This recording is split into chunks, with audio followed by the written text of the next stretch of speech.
Bonjour les cancers, bienvenue à vous, merci d'être là, je suis ravie de vous accueillir pour votre guidance de la semaine du 20 au 26 novembre 2023. Vous prenez ce qui vous parle, ce qui résonne avec votre situation, avec vous, et surtout vous laissez passer le reste, ça c'est important. Je vais commencer par un premier message de l'oracle du Pays des Merveilles pour voir quelle énergie vous accompagne sur la semaine.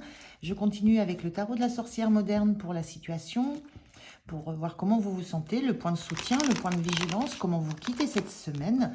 Et je termine avec un message, un conseil du petit oracle des anges. Voilà. Allez, c'est parti pour vous les cancers. On regarde quelle est cette énergie qui vous accompagne sur la semaine. Alors, on a la carte inversée. Ne buvez pas de poison, ne faites pas ce que vous savez être néfaste pour vous.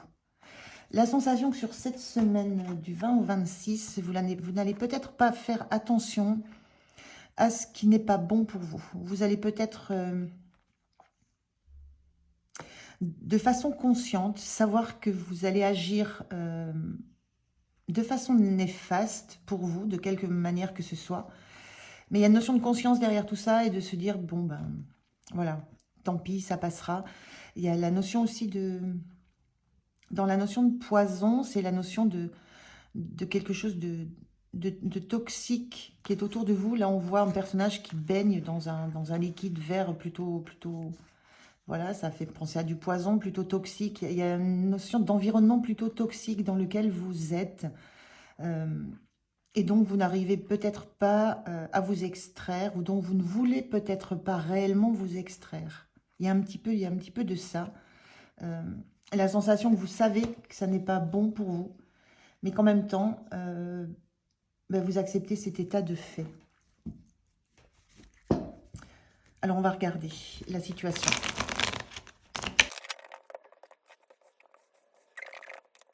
Le dos de deck, on a le pendu, la pendue là dans ce jeu. On a beaucoup de personnages féminins dans ce jeu.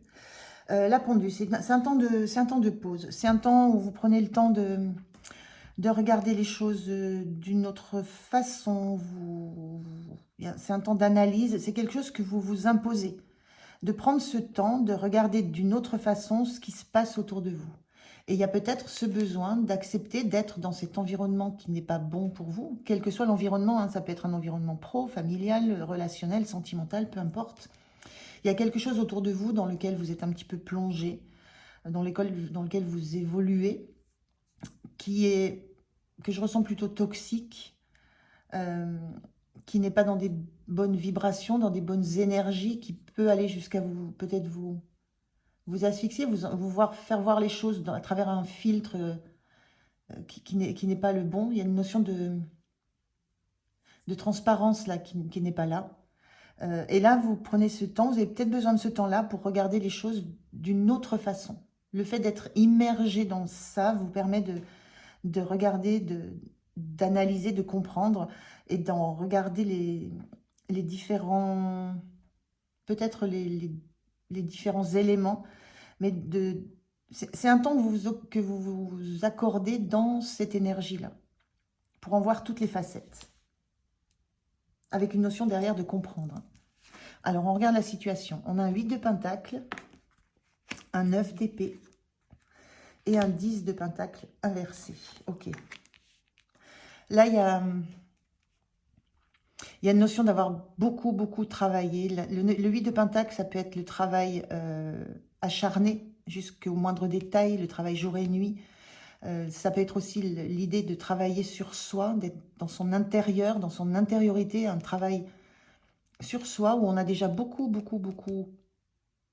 compris de choses, beaucoup mis en place des étapes. Il y a déjà beaucoup d'étapes franchies, mais on s'attache encore à peaufiner certains détails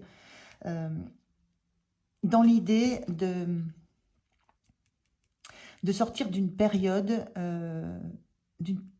assez déprimante, assez douloureuse. Le 9 d'épée, on arrive à une fin de cycle où on est en proie au doute, aux pensées aux pensées bloquantes, on est en doute, aux blessures, aux douleurs qui remontent du passé, qu'on tente. C'est pareil, là on a quelque chose qui est très organisé, on a des épées là qui sont très organisées. Il y a la notion d'en avoir d'avoir envie d'en terminer avec de l'analyse, de la compréhension et de choses qui ont pris la tête, qui ont fait souffrir, et un besoin maintenant d'ouvrir les yeux sur quelque chose. D'ouvrir les yeux sur des, oui, des peurs, des doutes, des blessures, des communications blessantes, des choses qui ont été, qui ont piqué, qui ont fait mal. Et il y a ce besoin-là d'en terminer avec ça, de se découvrir les yeux, d'ouvrir les yeux sur quelque chose. Et ça demande d'aller encore creuser, d'aller encore travailler. Et il y a cette énergie dans le pendu où on essaie de voir les choses sous toutes leurs coutures. Donc ça fait... c'est ce besoin d'aller au bout des choses. D'aller au bout des compréhensions, d'aller au bout de ce qui a été difficile, d'aller au bout de ce qui a été dysfonctionnant, d'aller au bout pour se dégager le visage et ouvrir les yeux sur une situation. Parce que ça vous empêche d'être totalement dans la joie, totalement dans l'abondance, totalement en sécurité. Il y a le 10 de Pentacle, c'est la carte qui parle de l'abondance à la fois relationnelle, à la fois transgénérationnelle, à la fois amicale, à la fois dans la matière. Il y a une notion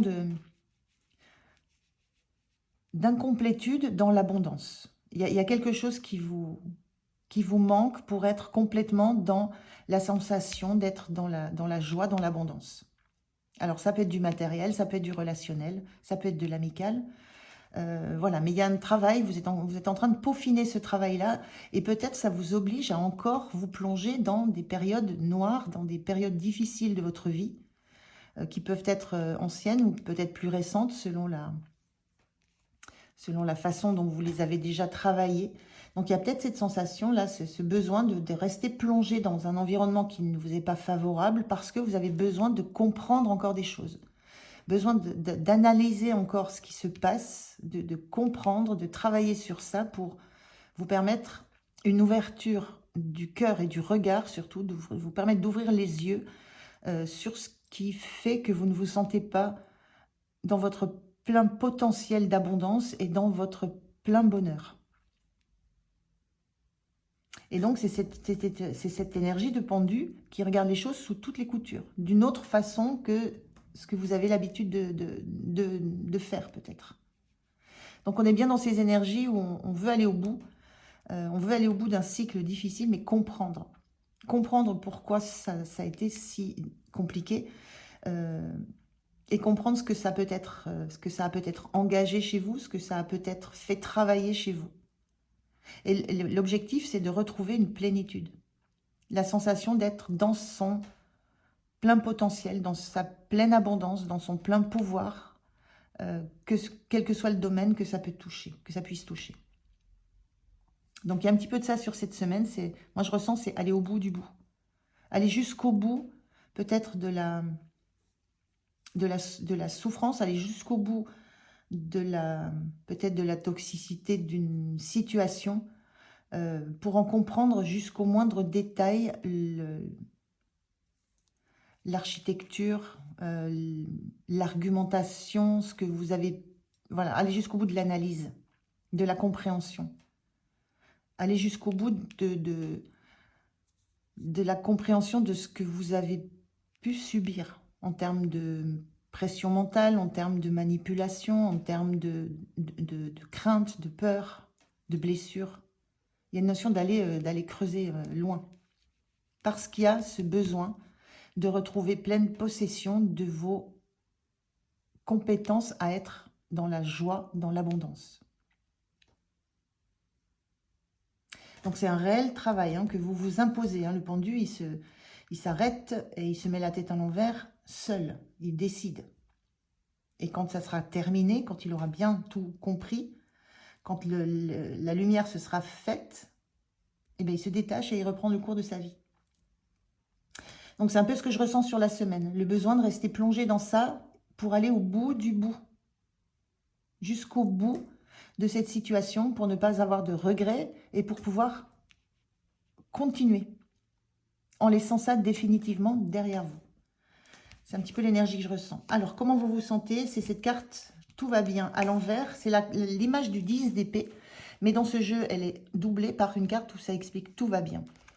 Donc, comment vous vous sentez? Vous vous sentez très atteint. C'est beaucoup des personnages féminins, c'est pour ça que je parle beaucoup au féminin. Il y a une notion de se sentir atteint ou atteinte fortement par ce qui a pu être blessant. Mais en même temps, d'être suffisamment en force pour ne pas être... Alors, cette carte, elle était inversée. Hein. C'est pas l'idée que tout va bien, mais la carte est inversée. C'est l'idée que vous allez vers cette sensation que malgré tout ce que vous avez pu traverser comme épreuve, comme difficulté, comme souffrance, venant de l'extérieur, là, c'est quelqu'un, quelque chose qui a été piquant, blessant, qui a touché au cœur, ça vient de l'extérieur, ça vient d'une situation, ça vient d'un environnement, ça vient d'une personne, ça vient d'un collectif. Il y a quelque chose qui a été très blessant et à répétition, et sur une certaine durée, il y a une notion de temps assez long qui est passé dans cette situation. Comment vous vous sentez? Vous sentez que vous êtes atteint, touché.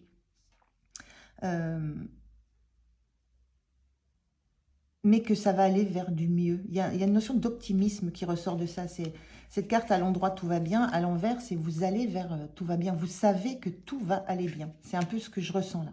Vous savez que tout va aller bien. Que vous êtes en train de comprendre tout ce qui s'est joué dans cette situation, quelle qu'elle soit.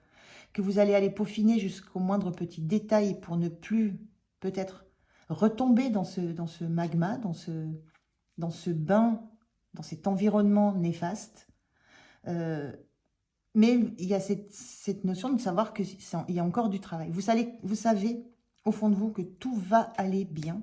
Il y a une notion de futur proche, que vous allez retrouver cette abondance, cette sécurité, on retrouve des relations de confiance. Donc, il y a cette notion de temps. Vous savez que ça va prendre encore un peu de temps. Le temps que vous compreniez bien tout, que vous mettiez bien que vous peaufiniez bien toute cette compréhension jusqu'au bout. Il y a cette idée-là d'être déterminé à aller jusqu'au bout de la compréhension pour ne plus revenir en arrière. Le point de soutien, c'est ce 2 de bâton inversé. Le point de soutien, c'est que vous savez que ce qui se passe n'est pas confortable. Ce qui se passe vous oblige à sortir d'une certaine zone de confort, parce que ça pourrait être beaucoup plus confortable de garder les yeux fermés et de continuer dans cette ambiance, dans cet environnement, dans cette relation. Mais ce qui vous soutient, c'est que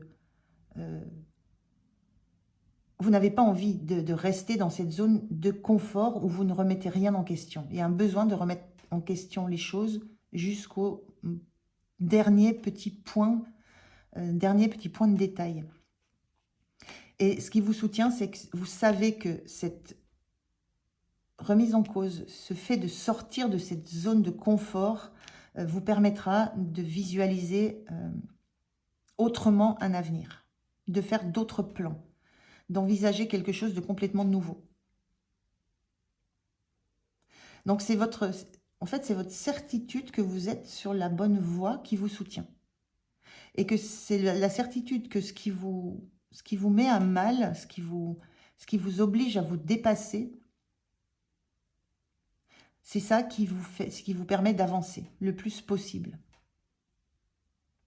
Donc c'est plutôt c'est une belle énergie, hein, parce que le 2 de bâton, il reste sur place, il reste fixé, il est accroché après ce qu'il a, parce qu'il a peur de se projeter sur un avenir autre.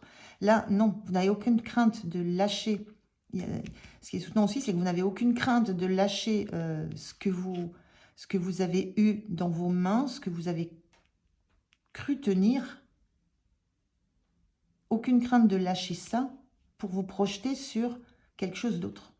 Une nouveauté, l'aventure, l'avenir. Aucune crainte de lâcher ce que vous avez pensé qui était solide, qui était passionné, qui pouvait donner quelque chose. Il y a une compréhension de ça. Ça ne vous inquiète pas. C'est le passage obligé pour vous. Le point de vigilance, c'est la lune. La lune, c'est tout ce qui remonte de l'intérieur. On est bien dans... Je reste sur l'idée vraiment d'un travail intérieur, hein, parce qu'avec la Lune, on est bien sur l'intériorité, sur le fait que des choses cachées remontent à la surface, sur le besoin de s'écouter, d'écouter ce qu'on ressent, d'écouter ses intuitions, sur l'idée d'être connecté à ses émotions. Mais le point de vigilance, là, ce que je ressens aussi dans la Lune, ça parle du passé, hein, ça parle de ce qui remonte du passé. Le point de vigilance, c'est de peut-être ne pas aller creuser trop loin dans ce qui remonte. L'idée, c'est qu'à un moment, il faudra quitter l'ambiance lunaire pour se diriger vers l'ambiance plutôt solaire. On le voit ici, tous ces deniers là, ce sont des mini-soleils. Il y a du soleil, il y a du solaire dans vos énergies. Donc le point de vigilance, ça sera de ne pas rester dans ces énergies, de ne pas y rester trop longtemps, dans ces énergies de travail du passé, de faire remonter, d'aller... là, on le sent, hein, que vous avez besoin d'aller jusqu'au bout du bout, de peaufiner au petit détail. Il y a déjà beaucoup de choses qui ont été traitées, mais vous avez besoin d'aller encore plus loin. Le point de vigilance, c'est à un moment donné, il faut dire stop. À un moment donné, la pendule, elle se décroche et elle dit c'est bon, ça suffit. Il y a un moment, voilà, c'est l'idée de dire ça suffit, j'ai suffisamment plongé en moi, dans mon intérieur, ça suffit. Je peux lâcher et m'en aller vers mon nouvel avenir, vers ma nouvelle abondance, vers ce que je souhaite, pour retrouver qui vous êtes dans cet environnement chaleureux, abondant. Donc c'est ça le point de vigilance, ne pas rester ad vitam aeternam dans cette énergie de vouloir absolument faire remonter un petit peu la boue, faire remonter un petit peu le néfaste, le poison, ce qui est noir et qui vous a empêché. Il y a cette notion de temporalité. Donc c'est bien d'aller chercher, d'aller creuser, d'aller comprendre ce qui s'est joué en vous. Mais à un moment donné, il faudra avoir la force justement de retourner cette carte et de dire c'est bon, j'ai tout compris, j'ai tout analysé, tout va bien.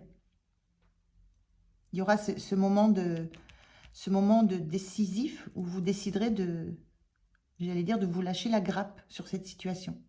Et donc de couper cette corde et de repartir. La situation sur la fin de la semaine, c'est la folle inversée. Donc c'est la notion la notion du fou, c'est quand on lâche tout pour partir à l'aventure. Mais là, c'est pas ça. Vous n'avez encore pas cette insouciance. Vous n'avez encore pas lâché. Vous n'êtes pas prête encore, prêt à lâcher, à partir légère. Il y a encore trop de choses dans votre sac à dos pour pouvoir vous autoriser à faire un pas vers l'inconnu, vers autre chose, une autre situation, un autre travail, un autre projet, une autre relation. Il y a encore quelque chose qui est lourd dans votre sac à dos et qui est encore à travailler. Donc je vous disais, ne pas rester trop longtemps, mais vous avez envie d'aller jusqu'au bout. Donc il y a cette notion de fin de semaine, c'est encore pas le moment. Vous avez encore des choses à lâcher, à comprendre et à libérer avant de vous sentir complètement dans l'état tout va bien et de tourner le dos à cette situation, à cet environnement que vous sentez pas bon pour vous. Donc, mais il y a cette énergie. L'énergie, elle est là. L'énergie du fou ou de la folle, elle est là. C'est cette envie d'un nouveau départ.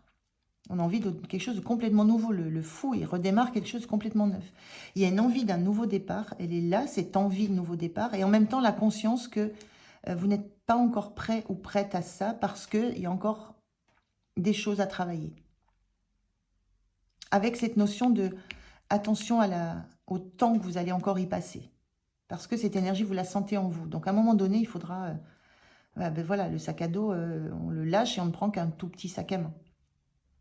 Donc, il y aura cette décision à prendre d'une façon ou d'une autre à un moment donné. Mais sur cette semaine, c'est encore le moment de travailler, mais vous sentez parce que vous avez cette énergie de lâcher ce à quoi vous étiez accroché pour de mauvaises raisons et envie d'aller vers quelque chose de complètement nouveau, une nouvelle aventure en toute spontanéité, en toute innocence et en toute légèreté du passé. Je vais prendre un message conseil, un petit message des anges pour vous, les cancers. C'est très positif, hein. On est quand même dans du 9, du 10, on est dans du fin de cycle, du 10, on est dans du fin de cycle. Et là, avec le fou et le 2, on est dans la préparation à sauter dans le vide, à aller à se projeter. Donc, il faut laisser tranquillement le cycle se terminer. Et ça, c'est votre force. Et voilà. On a... Allez, on en a 2. Bon, moi, je les garde. On a la paix. Qu'importe où tu es ou ce que tu fais, la paix intérieure est toujours possible. Il suffit d'un subtil changement en conscience. Pense à l'amour et la paix viendra. La paix intérieure est toujours possible. C'est ce que vous cherchez là. Vous recherchez la paix intérieure. La libération de tous les poids, de toutes les douleurs, toutes les souffrances, toutes les blessures du passé. Vous cherchez la paix intérieure. Donc on vous dit, pense à l'amour et la paix viendra. L'amour de vous, l'amour de votre spontanéité, de votre générosité, de votre